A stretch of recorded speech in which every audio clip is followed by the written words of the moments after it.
ओम नमः शिवाय। एक प्रश्न हमेशा उठता है कि जब प्रकृति ने सबको समान दिया है, एक जैसा प्रकृति दृश्य दिया है, एक जैसा हवा, एक जैसी हवा, एक जैसा पानी, सबको लगभग बराबर वितरण किया है, पेड़ पौधे सबके लिए समान है, तो फिर ये कोई बहुत ज्यादा सुखी और कोई बहुत ज्यादा दुखी क्यों है? आखिर क्या कारण है? अगर आप आज के समय में ज्यादातर लोगों की सुनेंगे तो ये कहते हैं कि जिसके पास ज्यादा पैसा है, जिसके पास धन धन दौलत है, वैभव है, वो सुखी है, और जिसके पास नहीं है तो वो दुखी है। लेकिन क्या ये सत्य है? आपको लगता है कि जिसके पास पैसा है वो सुखी है? नहीं।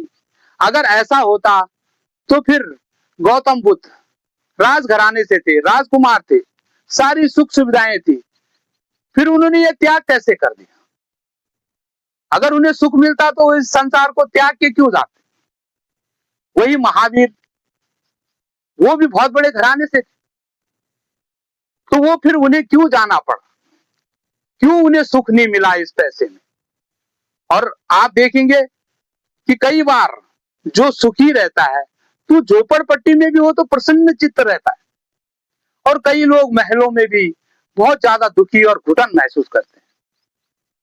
तो इसका मतलब साफ है कि पैसे में कोई सुखी नहीं है, धन दौलत में कोई सुख नहीं है। ये सुख और दुख ये अपने अंतरात्मा में है, अपने अंदर है, जो इन्हें पहचान पाए।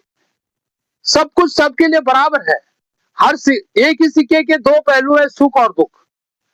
लेकिन आप क्या ग्रहण करते हैं, आप उसको किस तरह लेते हैं, ये आपको सोचना है कि आप कैसा चयन करते हैं।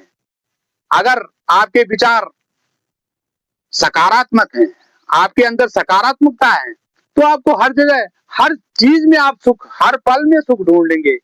और अगर आप नकारात्मक हैं तो आपको हर जगह दुख ही दुख नजर आएगा। थोड़ा सा सोचिए कि एक अगर किसी के साथ एक्सीडेंट होता है तो एक इंसान थोड़ी सी खरोच लगने पे भी बोलता है, यार मेरी तो किस्मत ऐसी है, मेरे साथ ऐसा क्यों होता है, ये क्यों होता है, वो क्यों होता है। और एक दूसरा इंसान है, उसे अगर चोट लगती है, कोई बड़ी चोट भी लगती है, तो वो भगवान का शुक्रिया अदा करता है, हे भगवान तेरा लाख लाख शुक्र है, तूने मुझे छोटी सी चोट दी है, कुछ बड़ा भी हो सकता था, मैं मर भी सकता था, कोई बहुत बड़ी चोट भी लग सकती थी, लेकिन तूने इतनी छोटी सजा मेरे को दी है। वो भगवान का शुक्रिया अदा करता है। तो ये आपकी भावना है, आपके विचार हैं। प्रकृति में आप जो छोड़ते हैं, प्रकृति का एक नियम है कि आप प्रकृति में जैसी ऊर्जा छोड़ते हैं वो लौट के आपके पास आती है। अगर आप सकारात्मक ऊर्जा छोड़ेंगे हमेशा कि मैं खुश हूं, मैं सुखी हूं, आज का दिन बहुत अच्छा है, तो वही सब आपके पास लौट के आएगा। और अगर आप रोते रहते हैं तो फिर हमेशा आप नकारात्मक ही बने रहेंगे, आपके पास दुखों का ही ढेर रहेगा। जैसे एक मैं वीडियो देख रहा था छोटी सी, कि एक परिवार अपने बेटे को विदा कर रहा था, उसे नौकरी पे जाना था, तो वो उसे भेज रहे हैं तो रोए जा रहे हैं, रोए जा रहे हैं। आप सोचिए कितनी खुशी की बात है, माँ बाप अपने बच्चे को पालते हैं, बड़ा करते हैं, यही सोच के कि एक दिन ये बड़ा हो जाएगा, बाहर जाएगा, कमाएगा और हमें भी सुख देगा, खुद भी सुखी रहेगा। कितना अच्छा पल उनके पास आ गया कि आज वो जा रहा है कमाने, अपने पैरों पे खड़े होने जा रहा है, लेकिन माँ बाप रोए जा रहे हैं, रोए जा रहे हैं। क्या दे रहे हैं वो समाज को, क्या दे रहे हैं उस बच्चे को? एक निगेटिविटी, एक नकारात्मक सोच, उसका वीडियो बना रहे हैं। आपको पता है, आपको इतने बड़े दुख में भी आपको पता है कि आपको वीडियो बनाना है और दुनिया में उसको फैलाना है। कुछ अच्छा फैलाओ, कुछ सकारात्मक वीडियो बनाओ, सकारात्मक फैलाओ। और इसी का दूसरा पहलू मैं बताऊं, एक और वीडियो मैंने देखी थी कि एक बाप अपने बेटे को विदा कर रहा है ड्यूटी में, उसका बेटा फौज में भर्ती हुआ है और कल उसकी ज्वाइनिंग है। आज वो उसका बैग तैयार कर रहा है, उसे जाना, आज निकलना है, तो बैग तैयार कर रहा है, उसमें सब कुछ रख रहा है, खुश है कि आज हमारी इच्छा पूर्ति हो गई, मेरा बेटा फौज में जाना चाहता था, आज वो जा रहा है। वो सफल हो गया, हमें भी बहुत खुशी है। तो ये एक सकारात्मक ऊर्जा फैल रही है, सबको अच्छा लग रहा है। कल को किसी को भी अपने बेटे को विदा करना है तो वो वीडियो देख सकता है और वो खुश होके कि बेटा बिस्किट भी रख ले, जाते ही खाना नहीं मिलेगा, और खुश होके उसे विदा कर रहा है। तो ये सोच का फर्क है, एक ही पल है, वही पल है, और उसी पल में वो उसने दुख ढूंढ लिया। जिसने पहले वीडियो बनाई और फैलाई, उसने दुख ढूंढ लिया कि मेरा बेटा जा रहा है, दिन भर की वीडियो बना रहा है, आज हम दुखी हैं, आज खाना नहीं खाएंगे, आज बेटा चला गया, बहुत बुरा लग रहा है। और एक वो दूसरा है जो कह रहा है कितनी खुशी की बात है, आज मेरा बेटा सक्सेस हो गया, उसकी जो इच्छा थी फौज में जाने की वो पूरी हो गई। तो ये हमारी सोचों में दुख और सुख भरा पड़ा है, बाकी संसार में कहीं नहीं है।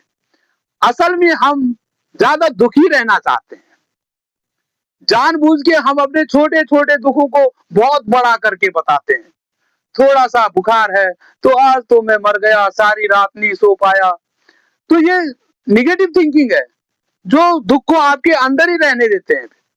अगर आप थोड़ा पॉजिटिव हो गए और एक बार कह दिया नहीं मुझे कुछ नहीं है, ये तो हल्का फुल्का ये चलता है, ये छोटे मोटे दुख तो होते रहते हैं, तो दुख आपको आपको छोड़ के भाग जाएगा। जहां आप नकारात्मक रहे, इसको आपने ज्यादा सोचा इसके बारे में, तो वो आपके पास रुक के रह जाता है।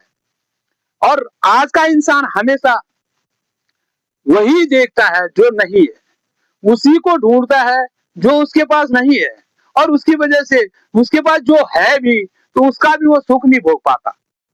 कई जगह देखा मैंने, कोई पार्टी करता है, कोई शादी ब्याह है या कोई पार्टी है, हजारों लोग आ रखे हैं, 1500 लोग आ रखे हैं।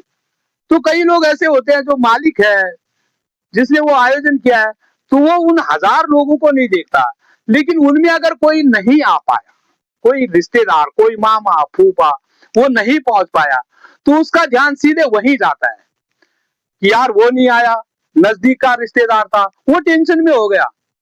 मतलब वो एंजॉय नहीं कर पा रहा है इन 1000 लोगों के साथ, एक के साथ एक का सोच के जो है अपने आप को परेशान कर रहा है, वो नहीं भोग पा रहा सुख। इसका मतलब वो सुख भोगना ही नहीं चाहता। जिसे सुखी रहना है वो कहीं भी सुखी रह सकता है, और जिसे दुखी रहना है उसे आप महलों में रख लो, वहां भी उसे घुटन होगी। तो ये बात है खास करके कि आप क्या ढूंढते हैं। आप उसी पल में सुख भी है, उसी पल में दुख भी है, आप ग्रहण क्या करना चाहते हैं, आप लेते क्या हैं, आपका चुनाव कैसा है, ये सबसे ज्यादा मायने रखता है। और आप जो नहीं है उसके पीछे भागोगे, तो जो आज आपके पास है, एक परिवार है आपके पास, बच्चे हैं, आप सुखी हैं, लेकिन आप सामने देखते हैं कि एक महल बना हुआ है, बहुत बड़ा घर बना हुआ है, आप सोचते रहते हैं कि मेरे पास भी कभी इतना बड़ा घर होगा, मेरे बच्चे भी इतने बड़े घर में रहेंगे, उसके लिए आप परेशान हैं। तो आज का सुख आप नहीं भोग पाए। आपको खुश होना चाहिए कि आपके पास छोटा सा परिवार है, भले ही थोड़ा अभाव है, सब चलता है।